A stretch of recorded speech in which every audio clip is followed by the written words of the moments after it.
Señora Ligia Bonetti de Valiente, presidente de la Asociación de Industrias de la República Dominicana. Licenciado Danilo Medina, candidato a la presidencia de la República.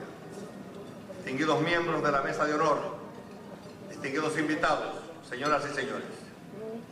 Nos sentimos muy honrados de asistir a este encuentro de la Asociación de Industrias de la República Dominicana en su 50 aniversario. Felicitamos a las empresarias y empresarios quienes con su esfuerzo y creatividad contribuyen a forjar la sociedad que es aspiración de todos los dominicanos. Se habla mucho de cambiar el modelo económico vigente, pero siempre nos hemos preguntado, ¿cuál modelo? Para que un modelo funcione tiene que tener cierta coherencia y equilibrio entre sus principales variables que permitan explicar dónde estamos y hacia dónde queremos dirigirnos. Debe ser cuantificable, consistente con las metas sociales y muy transparente cuando se trata de medir sus resultados, porque hablamos de números y los números no deben manipularse ni inventarse. Lamentablemente, eso no ha sido así en los últimos años.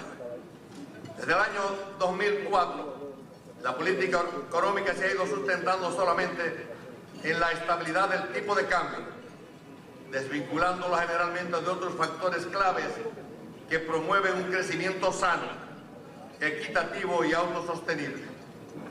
Todos los indicadores económicos se han deteriorado. El ahorro interno se desplomó a un 7%. La calidad del gasto ha desmejorado visiblemente. La deuda pública más que se duplicó en los últimos 7 años y el déficit de la cuenta corriente actualmente ronda el 9% del PIB. El crecimiento de estos años ha sido dependiente del endeudamiento interno y externo y los altos déficits de todos los frentes de la economía. La incongruencia explica el porqué alto crecimiento del PIB en los últimos 6 años no ha llegado a los estratos sociales más de bajos ingresos, ni ha contribuido a la reducción de la pobreza. La economía del país ha mejorado, la de nuestros conciudadanos más pobres ha empeorado. La economía tampoco ha respondido a las expectativas de los sectores productivos y de servicios. Mientras tanto, los indicadores que muestran los índices de desarrollo humano de la República Dominicana, publicados por las Naciones Unidas o los del Foro Económico Mundial, son reveladores del total fracaso de lo que se ha dado a llamar modelo económico vigente. Se aprobaron 5 reformas fiscales desde el año 2005 y los ingresos tributarios anuales han crecido 4 veces más que en el año 2004 y casi 5 veces más con respecto al año 2003. Pero al mismo tiempo y en el mismo periodo, la deuda pública total aumentó de 9.700 millones en el año 2004 a 23.000 millones de dólares en el presente, equivalente a un 43% del PIB actual, siempre y cuando el dato del PIB sea correcto. Aún así, el exceso de gastos gubernamentales ha provocado que el déficit de los últimos 3 años haya superado los 50.000 millones de pesos anuales. Este año no será una excepción. Solo en el mes de septiembre el déficit fue de 11.000 millones de pesos, para un déficit acumulado superior a los 30.000 millones de pesos en los primeros 9 meses del año. Toda esta entrada de dinero no vino acompañada de una mejora en la calidad del gasto público, sino todo lo contrario. El uso indiscriminado de esos recursos con fines proselitistas, el crecimiento desordenado y gigantesco de las nóminas y nominillas, el despilfarro y la corrupción han convertido al gobierno en una retranca para el desarrollo del país. Esa política de dispendio ha conducido a que gastemos el 94% del PIB en consumo y solo 6% en capital, cuando la mayoría de los países de la región invierten sobre el 25%. En resumen, amigos y amigas, el gobierno cobra más impuestos a los ciudadanos y a los empresarios, pero gasta tanto y tan mal que en el país se endeuda, mientras la gente no ve beneficio alguno del crecimiento económico. Señoras y señores empresarios, Ha llegado la hora del cambio. Ha llegado la hora en que su esfuerzo y el de todos los dominicanos llegue a todo nuestro pueblo con justicia y equidad. Vamos a ver el futuro. La estabilidad macroeconómica es un axioma en todo régimen democrático. El problema es la interpretación que cada quien le da a ese principio. Para nosotros, su significado va mucho más allá de la simple estabilidad cambiaria, que es necesaria, aunque no suficiente.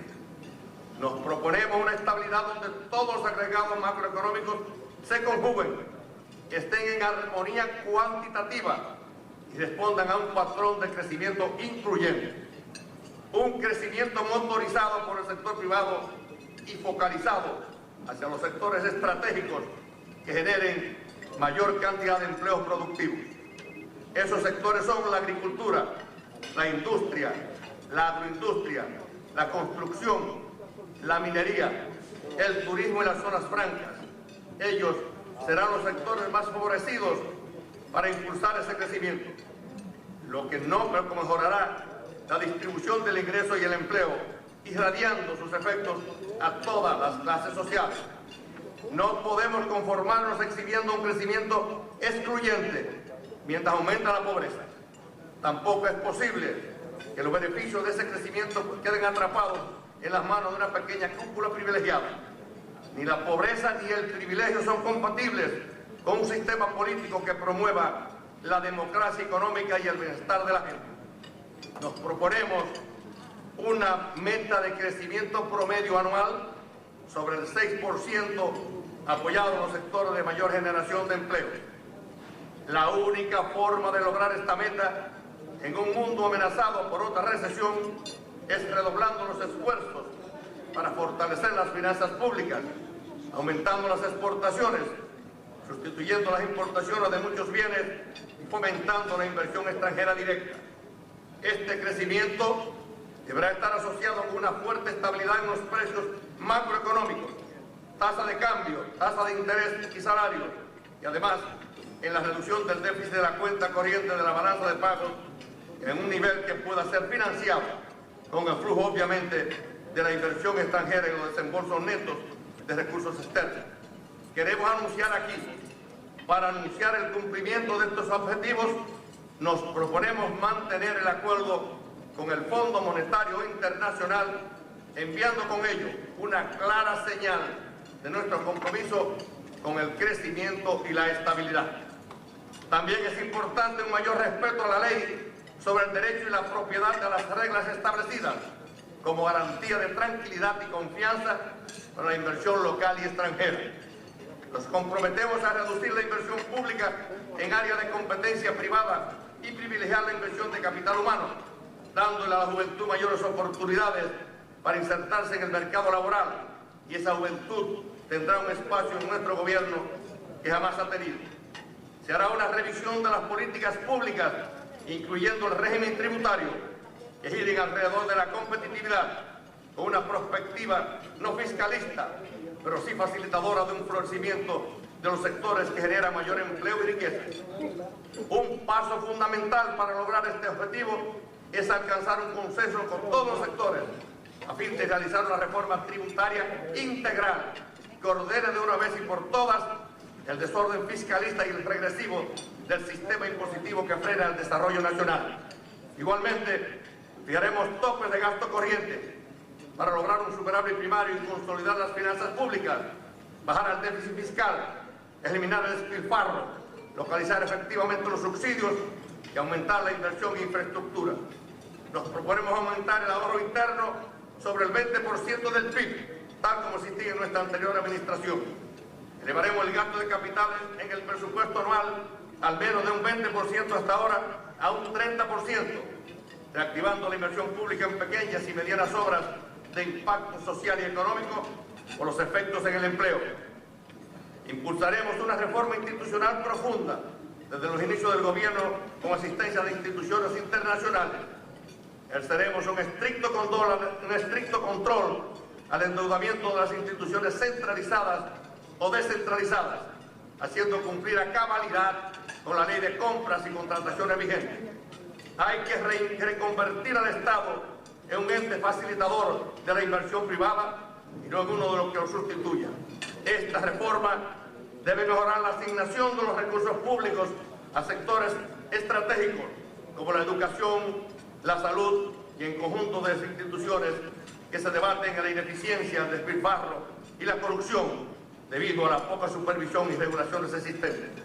Además, someteremos al Congreso Nacional una ley de respuesta administrativa oportuna para proyectos de inversión extranjera y doméstica que reduzca el tiempo de aprobación de los mismos. Le garantizamos que cuando uno de ustedes quiera hacer una inversión para crear riqueza y empleo, encontrará en el gobierno un aliado fiel, no trabas y problemas como las tantas veces sucede en la actualidad. Hemos dicho que un mejor país comience en las escuelas. Por eso, nuestro compromiso de entregar el 4% del PIB a la educación y seguir aumentándolo en el futuro. Pero al mismo tiempo, hay que realizar una profunda transformación institucional del sistema educativo para que esos recursos mejoren la calidad de la enseñanza, obviamente del profesorado, de toda la infraestructura en que descansa el sistema escolar. Igualmente, daremos especial atención, como lo hicimos en nuestra pasada gestión, en la educación técnica vocacional con la creación de institutos politécnicos en todo el país. Estamos convencidos que un aporte fundamental que el gobierno debe tener para mejorar la competitividad y el crecimiento es capacitar nuestra mano de obra.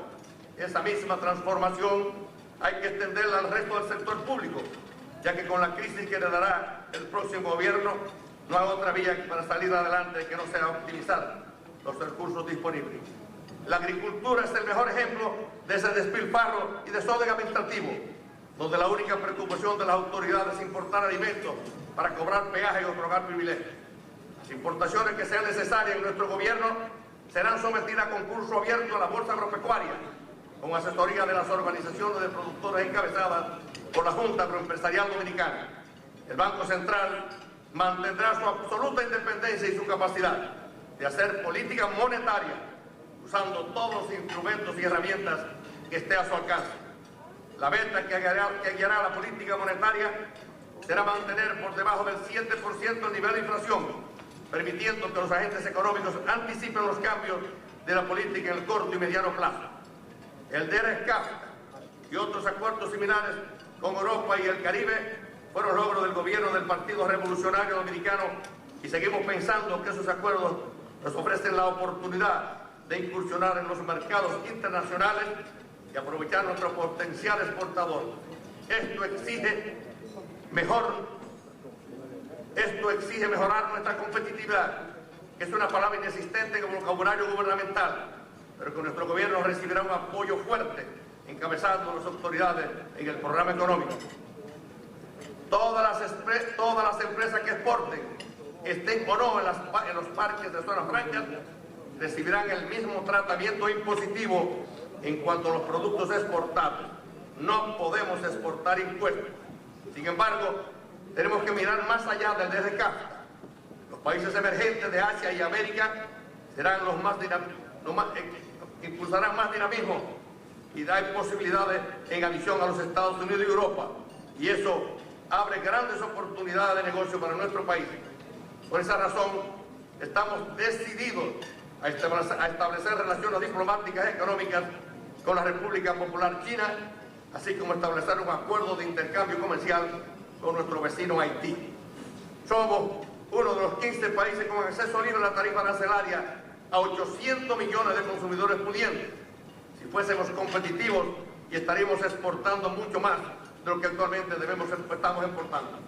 Hay muchas medidas que podemos aplicar de inmediato para que la competitividad se convierta en una realidad.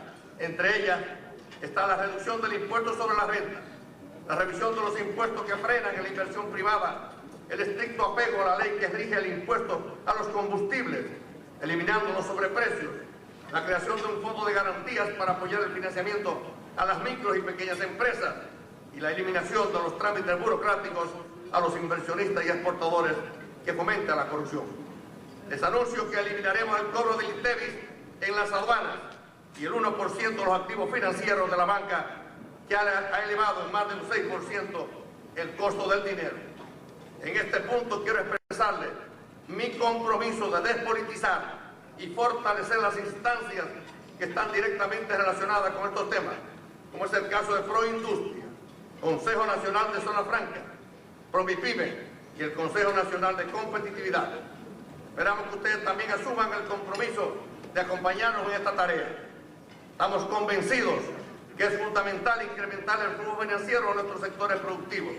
El Banco de Reserva tiene que reorientar su política, obviamente de crédito, ya que sus préstamos al sector industrial en el año 2002 eran 2,5 veces mayores que en el año 2010. Es una pena que el Banco del Estado esté financiando al gobierno, indirectamente obviamente, con más de 47.500 millones de pesos a través de contratistas, dejando los sectores productivos sin capital de trabajo para incrementar la producción y el empleo. También el BNB debe convertirse en una verdadera entidad de fomento a la producción. No es un ente especulador emitiendo deuda pública para hacer colocaciones a bonos del gobierno. El BNB ha prestado apenas 156 millones de pesos, mientras que tiene 6.300 millones de pesos en certificados y bonos del gobierno central. Para que el sector financiero público apoye la producción y las exportaciones, será necesario un reordenamiento institucional con una gobernabilidad aislada de la política partidista y con la participación del sector privado. Este es un cambio profundo, pero necesario en el contexto actual y esperamos contar con su apoyo. Ahora tratemos el problema más grave, el tema eléctrico, caracterizado por el alto costo de la tarifa, ineficiencia gerencial, elevadas pérdidas de distribución y comercialización, escasa inversión que se traduce en interminables apagones. Lamentamos la errática privatización del pasado, donde un monopolio privado extranjero suplantó un monopolio público.